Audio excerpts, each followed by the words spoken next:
नमस्कार। धार्मिक व्रत कथाएँ चैनल में आपका स्वागत है।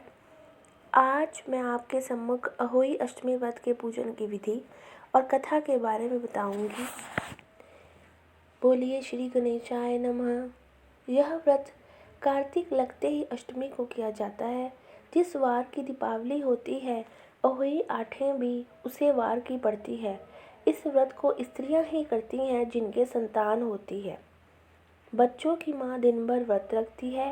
सायंकाल दीवार पर अष्ट कोष्ठक की अहोई की पुतली रंग भरकर बनाएं। उस पुतली के पास सेई तथा सेई के बच्चों का चित्र भी बनाएं या छपी हुई अहोई अष्टमी का चित्र मंगवाकर दीवार पर लगाएं तथा उसका पूजन कर सूर्यास्त के बाद अर्थात तारे निकलने पर पृथ्वी को पवित्र करके चौक पूर कर एक लोटा जल भरकर एक पटड़े पर कलश की भांति रखकर पूजा करें।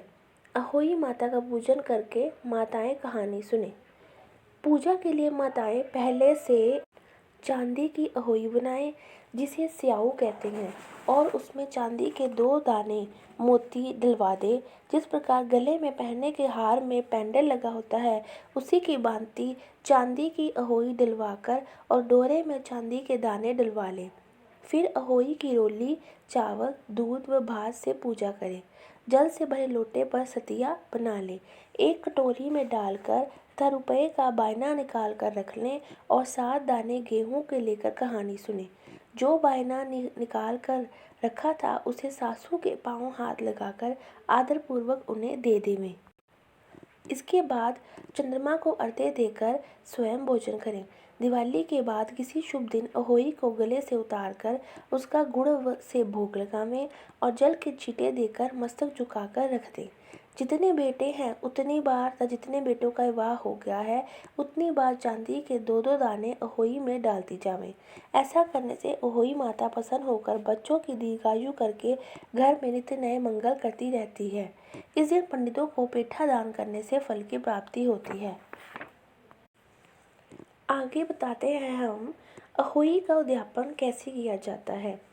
जिस स्त्री को बेटा हुआ हो अथवा बेटों का विवाह हो तो उसे अहोई माता का पूजन करना चाहिए। एक थाल में 7 जगह 4-4 पूड़ियाँ रखकर उन पर थोड़ा थोड़ा हलवा रखें। इसके साथ ही एक तियल साड़ी ब्लाउज उस पर सामर्थ्य अनुसार रुपए रखकर थाली के चारों ओर हाथ फेरकर श्रद्धापूर्वक सासू जी के पांव हाथ लगाकर वह सभी सामान सासू जी को दे देवें। तियल तथा रुपये सासू जी अपने पास रख लें तथा हलवा पूरी का बायना बाँध दें। बहन बेटी के यहाँ भी बायना भेजना चाहिए। अब आप सुनिए अहोई अष्टमी व्रत की कथा कैसे की जाती है। एक साहूकार था जिसके 7 बेटे थे, 7 बहुएं तथा एक बेटी थी। दीपावली से पहले कार्तिक वदी अष्टमी को 7 बहुएं अपनी इकलौती ननद के साथ जंगल में खदान में मिट्टी खोद रही थी। वहीं स्याऊ सेही की मान थी। मिट्टी खोदते समय ननद के हाथ से सेही का बच्चा मर गया। स्याऊ माता बोली कि अब मैं तेरी कोख बंधवाऊंगी। तब ननद अपने 7 भाभीियों से बोली कि तुम में से मेरे बदले कोई अपनी कोख बंधा लो।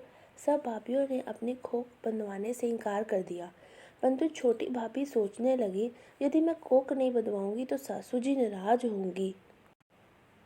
ऐसा विचार कर ननद के बदले छोटी भाभी ने अपनी कोख बंधवा ली। इसके बाद जब उसका जो लड़का होता था वह 7 दिन बाद मर जाता था। एक दिन उसने पंडित को बुलाकर पूछा, मेरी संतान 7वें दिन क्यों मर जाती है। तब पंडित ने कहा कि तुम स्याही गांव की पूजा किया करो। स्याही गाय स्याऊ माता की बाइली है, वह तेरी कोख छोड़े तब तेरा बच्चा जिएगा। इसके बाद वह बहू प्रातःकाल उठकर चुपचाप सुरही गाय के नीचे सफाई आदि कर जाती। गौ माता खूब तड़के उठी, क्या देखती है कि एक साहूकार के बेटे की बहू उसके नीचे सफाई कर रही है। गौ माता उससे बोली, क्या मांगती है। तब साहूकार की बहू बोली कि स्याऊ माता तुम्हारी भाईली है, उसने मेरी कोख बांध रखी है, तो मेरी कोख खुलवा दो। तब गौ माता समुद्र पार अपनी भाईली के पास उनको लेकर चली। रास्ते में कड़ी धूप थी, सो वे दोनों एक पेड़ के नीचे बैठ गई। थोड़ी देर में एक सांप आया और उसी पेड़ पर गरुड़ पंखनी का बच्चा था, उसको डसने लगा। तब साहूकार की बहू ने सांप मारकर डाल के नीचे दबा दिया और बच्चों को बचा लिया। थोड़ी देर में गरुड़ पंखनी आई तो वहाँ खून पड़ा देखकर साहूकार की बहू को चोंच मारने लगी।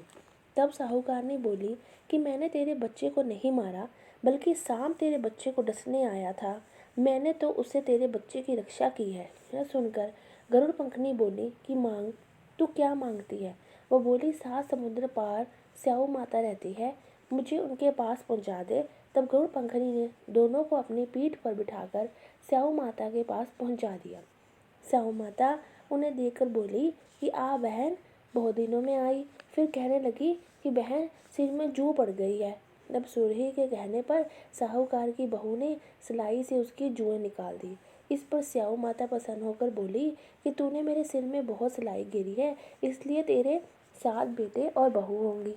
वह बोली, मेरे तो एक भी बेटा नहीं, 7 बेटे कहाँ से होंगे? स्याऊ माता बोली, क्यों, क्या बात है? तब वह बोली, मुझे वचन दे तो बताऊं। स्याऊ माता बोली, वचन दिया, वचन से फिरूंगी तो धोबी के कुंड पर कंकरी हूँ। तब साहूकार की बोली, मेरी कोख तो तुम्हारे पास बंधी पड़ी है। यह सुन स्याऊ माता बोली कि तूने मुझे बहुत ठग लिया। मैं तेरी खोख खोलती तो नहीं, परंतु अब खोलनी पड़ी। जा, तेरे घर तुझे 7 बेटे 7 बहुएं मिलेंगी। तू जाकर उजमन करियो, 7 ओहई बनाकर 7 कढ़ाई करियो। वह लौट कर घर आई तो वहाँ देखा 7 बेटा 7 बहुएं। बहुत खुश हो गई। उसने 7 ओहई बनाई, 7 उजमन किए तथा कढ़ाई की। दिवाली के दिन जेठानियाँ आपस में कहने लगी कि जल्दी जल्दी दोग पूजा कर लो, कहीं छोटी बच्चों को याद कर रोने लगे। थोड़ी देर में उन्होंने अपने बच्चों से कहा, अपनी चाची के घर जाकर देख आओ कि वह अभी तक रोई क्यों नहीं। बच्चों ने जाकर कहा कि चाची तो कुछ मान रही है, खूब उज्जवल हो रहा है। ये सुनते ही जेठानियाँ दौड़ी दौड़ी घर आई और जाकर कहने लगी कि तूने कोख कैसे छुड़ाई? तब वो बोली, तुमने तो कोख बंधाई नहीं थी, मैंने कोख बंधा ली थी। अब स्याऊ माता ने कृपा करके मेरी कोख खोल दी है। स्याऊ माता ने जिस प्रकार साहूकार की बहू को कोख खोली, उसी प्रकार हमारी खोली हो। कहने वाले तो सुनने वाले को सब परिवार की कोख खोली हो। बोलो ओही माता की जय। अगर आपको ये कथा अच्छी लगे तो मेरे इस चैनल धार्मिक व्रत कथाएं को लाइक कीजिएगा।